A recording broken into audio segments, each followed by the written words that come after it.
Bagaimana bisa ada seorang mayat perempuan yang tewas tanpa meninggalkan luka sedikit pun di sekujur tubuhnya? Kali ini saya Detama Film akan merangkum sebuah film horor yang berjudul The Autopsy of Jane Doe, di mana film ini diproduksi oleh Global Road Entertainment yang dirilis pada tahun 2016. Dan film ini sendiri bercerita tentang seorang koroner yang mengotopsi mayat perempuan cantik tanpa identitas. Penasaran dengan ceritanya? Mari langsung saja kita saksikan. Diawali dengan kasus pembunuhan misterius terhadap sepasang lansia yang terjadi di rumahnya. Setelah diselidiki, polisi mengatakan beberapa bukti menunjukkan kalau bukan ada orang yang mencoba masuk ke dalam, tetapi mereka yang mencoba untuk keluar. Ketika para polisi memeriksa ruang bawah tanah TKP, mereka menemukan sesosok mayat perempuan misterius yang setengah terkubur tanpa identitas. Karena tidak ada identitasnya, bahkan tidak ada hubungannya dengan keluarga ini, serip tersebut menyebut mayat itu dengan nama Jane Doe. Di Amerika, Jane Doe sendiri adalah nama atau kode yang diberikan untuk mayat atau seseorang yang tidak diketahui identitasnya.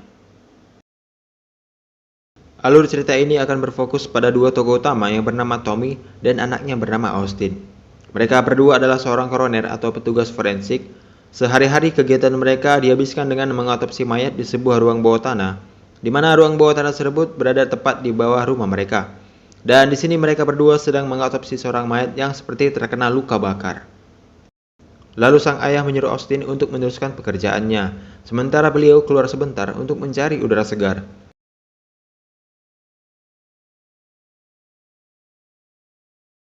Austin pun meneruskan pekerjaan ayahnya, memasukkan mayat serta mencatat hal-hal yang penting. Di saat ia sedang sibuk mencatat, terdengar suara seperti benda jatuh yang entah dari mana asalnya. Dan ternyata itu adalah seekor kucing milik ayah Austin yang membawa bangkai tikus. Setelah pekerjaannya selesai, Austin mencuci tangan. Di saat mencuci tangan, dia mendengar suara benturan keras yang berasal dari luar. Ia pun mencari asal suara itu dari sudut ke sudut ruangan.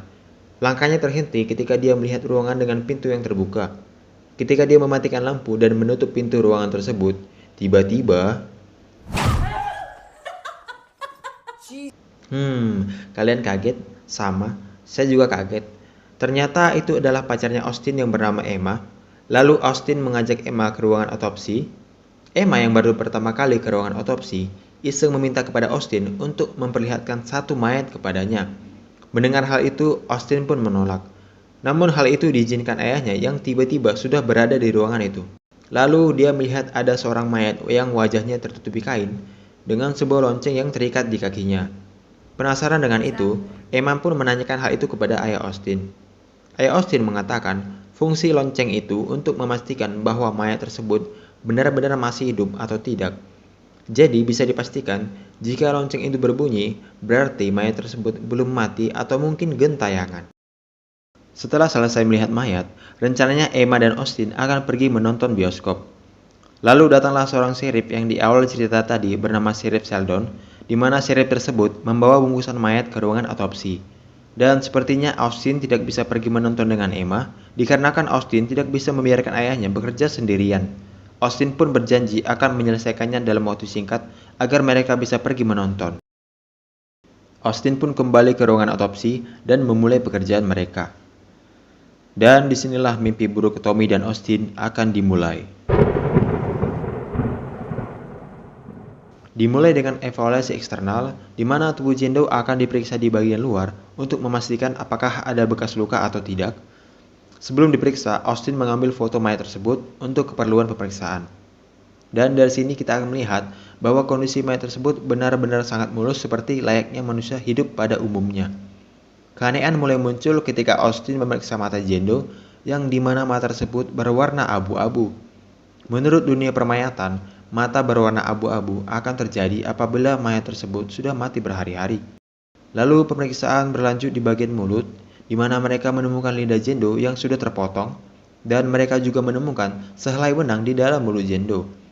Melihat hal itu, mereka menyimpulkan bahwa mayat Jane Doe adalah korban perdagangan wanita, dan sampai di sini semuanya masih bisa diterima dengan akal sehat. Lalu mereka melanjutkan pemeriksaan internal, di mana tubuh Jane Doe akan diperiksa di bagian dalam, mulai dari hati dan paru-paru. Seketika itu tiba-tiba lampu berkedip dengan sendirinya. Saat Tommy ingin membelah tubuh Jane Doe, tiba-tiba saja radio menyala sendiri. Dan saat tubuh Jendo dibelah, mereka dibuat terkejut karena mayat tersebut mengeluarkan darah segar. Menurut Tommy, hal tersebut tidak akan terjadi pada mayat yang sudah mati berhari-hari, tetapi biasanya akan terjadi pada mayat yang baru saja meninggal dunia. Bukan hanya di situ saja, ketika Tommy sedang memeriksa paru-paru, dia mendapati paru-paru mayat tersebut sudah menghitam atau seperti terbakar, serta seperti ada bekas luka di bagian organ tubuhnya.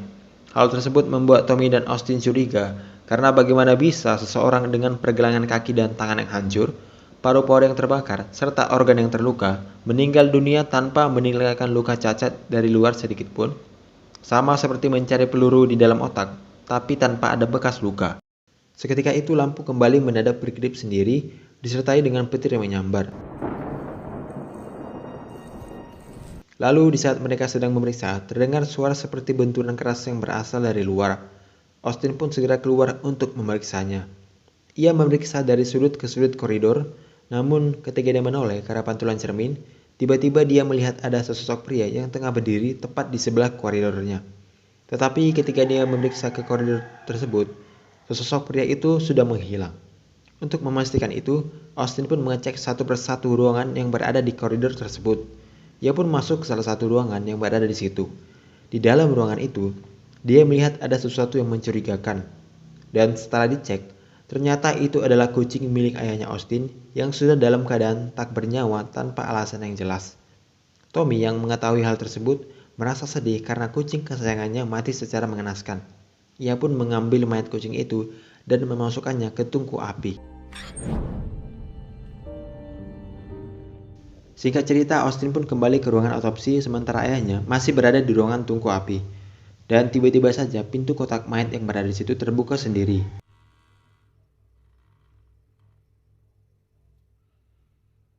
Ketika ingin ditutup, tidak lama Tommy muncul dan mereka pun melanjutkan pemeriksaan. Kecurigaan mereka kembali terjadi di saat mereka menemukan sejenis bunga di dalam lambung mayat tersebut. Seketika itu, suara petir tiba-tiba menyambar bersamaan dengan siaran radio yang memperkirakan akan terjadinya hujan badai. Hal itu sedikit mengganggu Austin sehingga membuat dia sedikit ketakutan.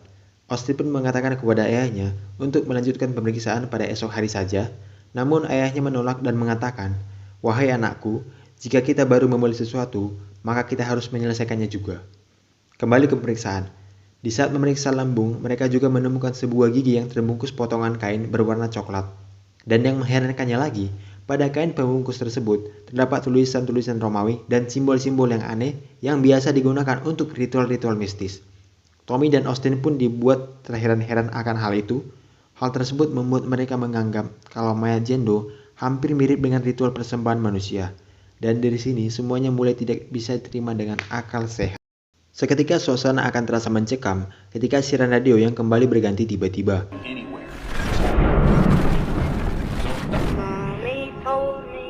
Hal itu pun membuat Austin kembali dihantui rasa takut, dan di saat yang bersamaan, ayah Austin sedang memperhatikan kulit mayat itu. Ia merasa ada yang aneh dengan kulit mayat itu. Untuk memastikannya, ia pun membedah kulit mayat tersebut. Dan betapa terkejutnya mereka ketika melihat kulit mayat tersebut. Karena di dalam kulit mayat itu terdapat simbol-simbol dan angka-angka Romawi sama seperti kain pembungkus yang mereka temukan di dalam lambung mayat itu.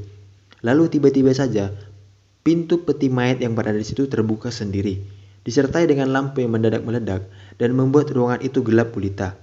Ketika Austin menyalakan senternya, dia benar-benar kaget ketika melihat lemari mayat itu sudah kosong. Itu artinya mayat yang berada di dalam lemari itu mungkin sudah gentayangan entah kemana. Merasa ini semua sudah tidak masuk di akal, mereka pun pergi dari ruangan itu dan berlari menuju pintu keluar ruang bawah tanah untuk keluar dari tempat itu. Namun ketika mereka mencoba membukanya, pintu tersebut tidak bisa terbuka.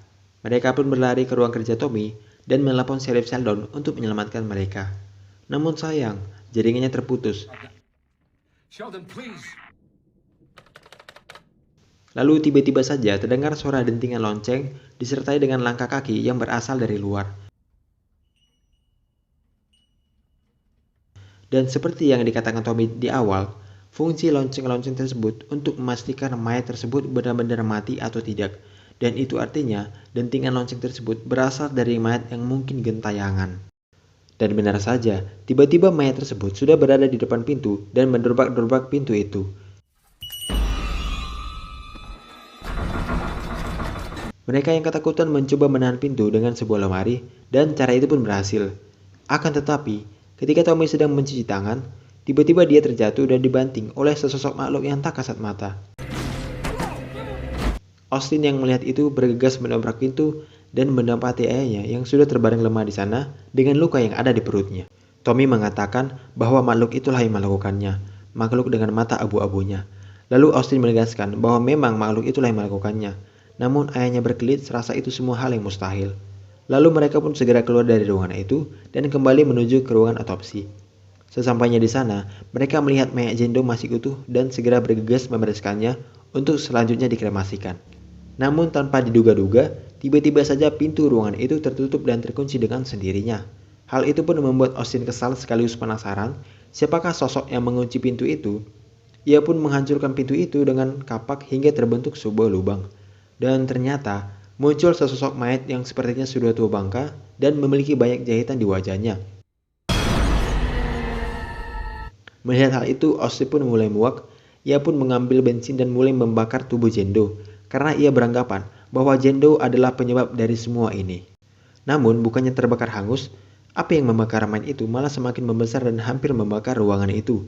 Dan yang paling mengejutkan adalah mayat Jendo sama sekali tidak hangus terbakar. Bahkan kulitnya masih tampak putih dan mulus, sedikit pun tidak ada luka bakar. Hal itu pun membuat mereka berdua semakin ngeri, karena bagaimana bisa seorang mayat yang sudah dibakar tidak terluka sedikit pun, dan saya juga dibuat kaget akan hal itu. Dan dari sini semua akan mulai terlihat jelas siapakah mayat Jendo itu sebenarnya. Mereka pun bergegas keluar dari situ dan pergi menuju lift. Saat berada di depan lift, tiba-tiba suara dentingan lonceng kembali terdengar.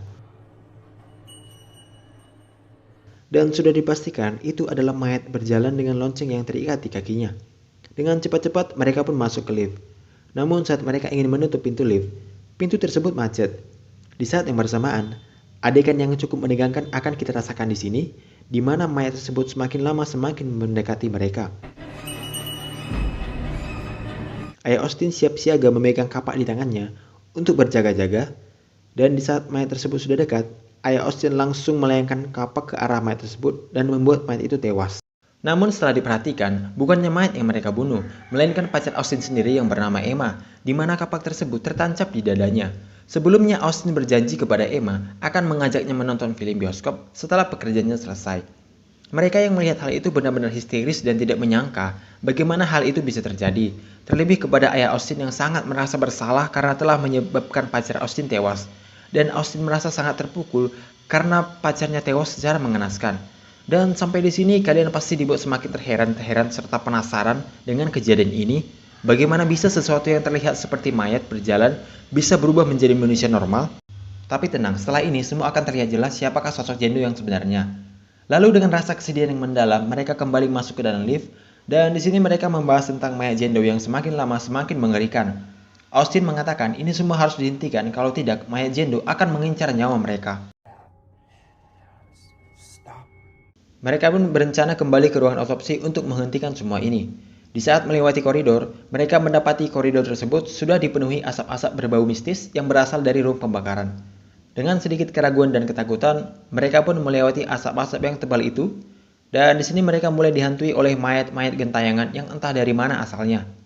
Terlebih kepada ayah Austin yang seperti dipukul, ditampar, dicakar dan ditendang oleh mayat-mayat yang gentayangan itu. Austin yang melihat itu bergegas menolong ayahnya dan mereka kembali ke ruangan otopsi. Dan di sini mereka melanjutkan penelitian dengan membelah otak Jendo. Hal ini untuk memastikan apakah mayat Jendo masih hidup atau tidak. Lalu setelah diambil sampel dan dilakukan pemeriksaan, ternyata darah yang mengalir di jaringan otak Jendo masih aktif. Itu artinya mayat tersebut masih hidup. Itulah mengapa mereka belum bisa menemukan penyebab kematiannya. Hal itu pun membuat mereka semakin frustasi disertai dengan rasa takut. Lalu Austin iseng memperhatikan simbol-simbol yang terdapat di kain pembungkus gigi yang berasal dari lambung mayat tersebut. Dan ternyata simbol-simbol tersebut bertuliskan semacam ayat yang bernama Leviticus 27. Lalu ayah Austin mencari isi ayat itu di sebuah buku di mana ayat itu bertuliskan, setiap pria atau wanita yang mencari arwah-arwah orang mati haruslah dihukum mati karena mereka adalah penyihir. Dan dari sini sudah terungkap jelas siapa sosok Jendo sebenarnya. bahwa Jendo adalah seorang penyihir yang berasal dari timur laut, dan simbol tersebut juga menunjukkan bahwa Jendo sudah ada sejak abad ke-17, itu artinya usia mayat wanita misterius ini sudah ratusan tahun yang lalu. Namun ayah Austin terus saja menyangkalnya seakan tak percaya bahwa mayat Jendo adalah seorang penyihir. Ia juga mengatakan semua itu hanyalah sebuah mitos. Namun yang akan kita lihat di sini bahwa Jendo sebenarnya sedang melakukan ritual pembalasan terhadap mereka. Jadi bisa dibilang ritual tersebut secara tak sengaja menggambarkan apa yang sebenarnya terjadi di sini. Dan semua yang telah mereka lakukan terhadap Jendo, mulai dari memotong kulitnya, mengambil jantungnya, membelah perutnya, hingga serta membedah kepalanya. Dan Jendo ingin mereka merasakan apa yang ia rasakan sekarang. Jadi bisa dibilang ini adalah ritual pembalasannya, dan faktanya siapapun yang berurusan dengan mayat Jendo akan menghadapi kematian. Itulah mengapa terjadi kematian misterius yang di awal cerita tadi terhadap sepasang lansia, yang mungkin kematian itu disebabkan oleh Jendo, di mana Jendo telah membuat mereka menjadi tumbal ritualnya. Lalu tibalah puncaknya di mana para mayat-mayat yang gentayangan itu mendobrak-dobrak pintu dan sudah dipastikan itu adalah perbuatan Jendo yang menggunakan sihirnya. Kemudian Tommy yang sudah percaya bahwa itu perbuatan Jendo mencoba melakukan komunikasi dengan makhluk itu dengan mengatakan,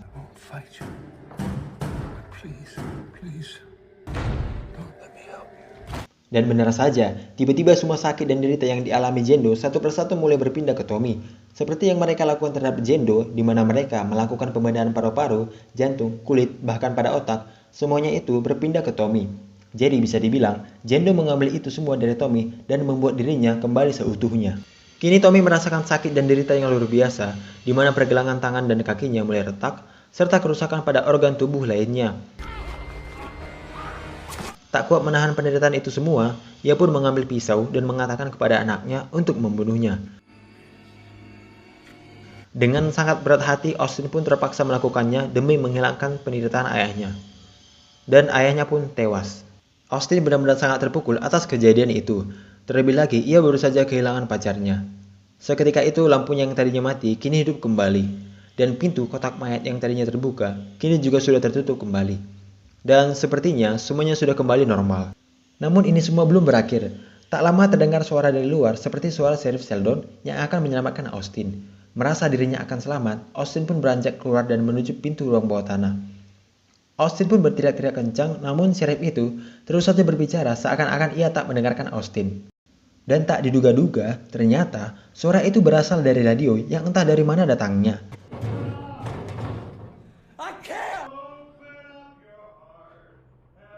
Mendengar itu, ia pun ketakutan dan mundur secara perlahan. Dan seperti kita tahu, siapapun yang berurusan dengan Jendo akan menghadapi kematian. Hal itu pun yang akan dialami oleh Tommy.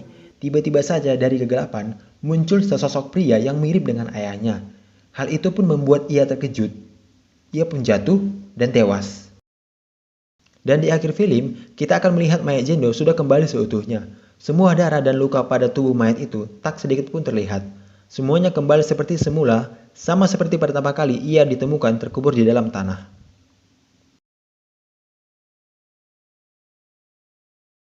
Film ini benar-benar membuat kita bertanya-tanya siapakah sosok Jendo yang sebenarnya. Seakan-akan kita dibawa ke sebuah teka-teki. Plot cerita yang terkesan lambat membuat penonton untuk larut dalam setiap adegan yang ada di film ini. Dan satu hal yang patut diapresiasi adalah mendetailnya kegiatan autopsi yang menjadi ide utama di dalam film.